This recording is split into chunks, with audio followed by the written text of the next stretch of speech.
Saab Automobile n'en finit plus de faire l'actualité en cette rentrée. On s'en serait passé. Nous sommes avec Philippe van der Meulen. Vous êtes le patron de Saab en France. Vous vous en seriez passé aussi de ce type d'actualité. Vous cherchez toujours avec votre bonne humeur permanente le point positif dans une situation qui est catastrophique en réalité. C'est un mot qui est extrêmement dur. La situation n'est pas désespérée. C'est une situation d'entreprise, effectivement, et qui est extrêmement compliquée parce que elle s'enchaîne, si vous voulez. Ce n'est pas le résultat d'une situation ponctuelle, d'une défaillance d'un moment. Oui. Alors attendez, c'est un enchaînement qui vient de loin. Il y a quelque chose qui nous fait cauchemarder. Saab, entreprise suédoise, fleuron du savoir-faire, je dirais, d'ingénierie suédoise. Lâché par le tribunal, c'est complètement ubuesque. Oui. D'ailleurs, Saab vient de faire appel. Le tribunal de Vänersborg, c'est un tribunal qui a été... qui est régionalement celui qui est compétent pour savoir si nous pouvons avoir une mesure de restructuration, un plan de restructuration qui soit accepté et qui nous permet de nous mettre à couvert, on peut dire, de tout l'ensemble des créditeurs, y compris les salariés, puisque en Suède, les salariés sont au même niveau que les fournisseurs. Hein. Donc, c'était la première démarche. Et effectivement, tout le monde a été extrêmement surpris de cette réaction. C'est choquant en termes politiques. Les points qui ont été... La justice est indépendante du pouvoir politique, rappelons-le. C'est vrai, oui. Hein, en tout cas, elle l'a montré, là. Je ne sais pas si c'est une démonstration, honnêtement. Ouais. Hein. Je pense que voilà, le tribunal a fait ce qui lui semblait bon. En 4 points, on a dit, dans un premier temps, la première restructuration qui a eu lieu pour Saab n'a pas porté ses fruits, donc pourquoi en faire une deuxième ? 2, nous ne voyons pas bien l'enchaînement et l'implication réelle de Yangman des partenaires chinois, Yangman et Pangda. 3, nous n'avons pas la certitude que l'administration chinoise va bien donner son aval, c'est la NDRC.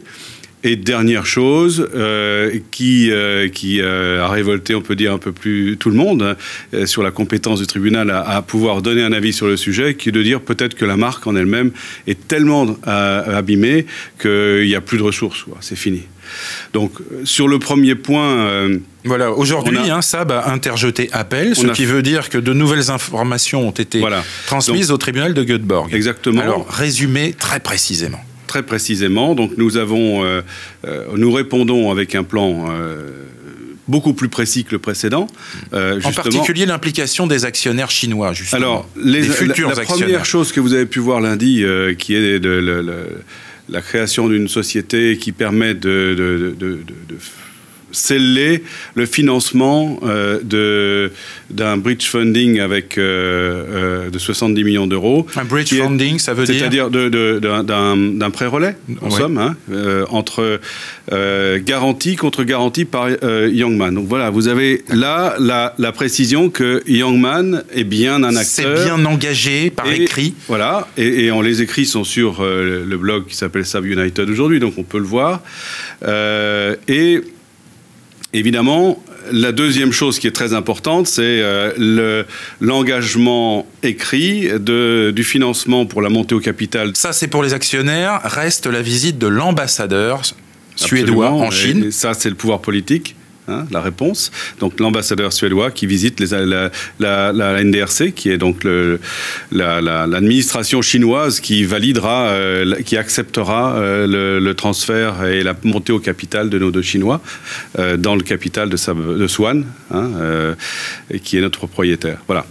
Donc si on a besoin d'une preuve de la volonté des instances gouvernementales, voilà, on l'a aujourd'hui. Voilà. Que dire au réseau, et en particulier au réseau français, dont une partie a quitté le navire au moment du rachat par Spyker et dont le reste aujourd'hui est assez désespéré, il faut bien le dire. Absolument. Je crois que notre travail à nous, c'est évidemment dans la mesure du possible de continuer à avoir des relations avec nos concessionnaires. Non, parce qu'aujourd'hui, vous n'avez rien à leur dire de particulier, finalement. On n'a pas grand-chose à leur dire. On a des choses qui sont dites et qui sont contredites le lendemain. Donc c'est très difficile. Avec une issue prochaine ? Autour du 27 de ce mois, oui. Hein, nous aurons la réponse donc, de l'appel. De l'appel qui a été interjeté donc, auprès du tribunal de Göteborg. Auprès du tribunal de Göteborg, à partir du moment où il a accepté, bien sûr, à partir du moment où il s'est jugé compétent. Absolument. Voilà. Aujourd'hui, le réseau est essentiellement un vendeur de véhicules d'occasion, Saab.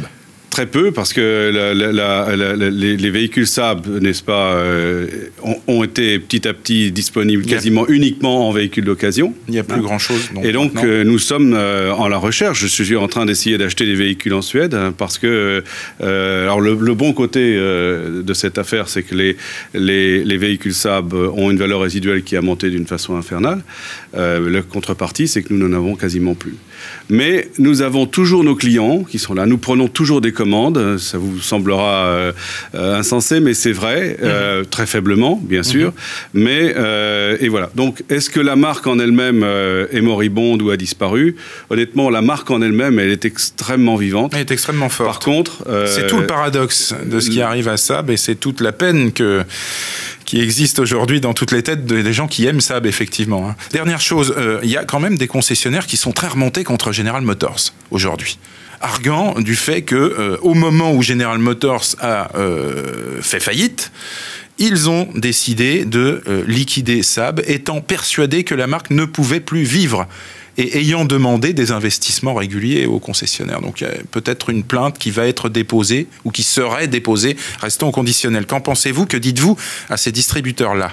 Vous savez que ce genre d'actions, ce sont des actions de très très long terme. Vraiment, il faut avoir un dossier extrêmement bien ficelé. Ça dure extrêmement longtemps. Je ne pense pas qu'on s'enrichisse avec ça. Mais par contre, je comprends parfaitement, on peut dire, la certaine hargne que peuvent ressentir un certain nombre d'opérateurs. Oui. Ça, je le comprends parfaitement. Et quelque part, vous en êtes solidaire? On ne peut pas être solidaire de mouvement à l'encontre d'un constructeur. Ça me semble totalement déplacé. Par contre, le comprendre, oui.